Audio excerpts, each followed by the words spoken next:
德高。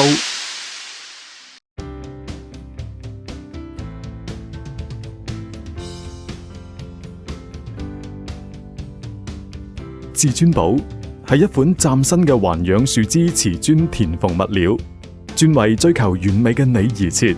至尊寶具備強大嘅5合1效能，包括抗菌防霉、抗污易潔及耐磨。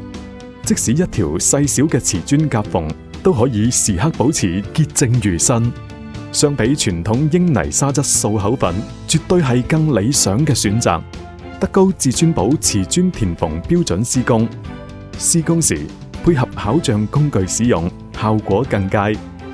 至尊寶標準施工步驟：第一步，配色及測量。施工前建議先將瓷磚及色板作比對，選擇合適嘅填縫料顏色，然後計算施工所需用量。第二步，清潔瓷磚夾縫，確保瓷磚之間嘅夾縫深度大於3毫米。再用吸塵機吸走夾縫周圍嘅灰塵及鬆散物。第三步，塗上隔離蠟，沿住縫打蠟，兩邊均勻地塗上隔離蠟。呢個步驟可以令鏟膠更輕鬆。第四步，安裝膠槍，務必確認填縫膠兩邊卡口都卡入膠槍卡槽。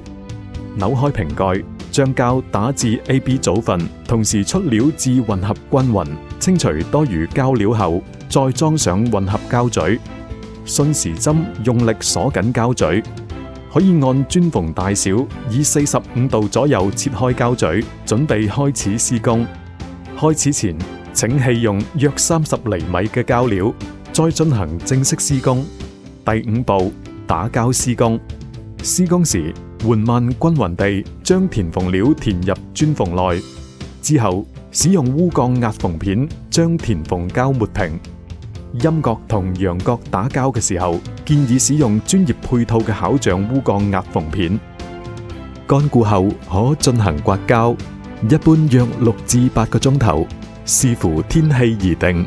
第六步，用鏟刀清除剩餘填縫膠。如果有填縫膠殘留喺瓷磚表面，將清潔液噴喺殘留表面，等待3至5小時後，就可以輕鬆去除。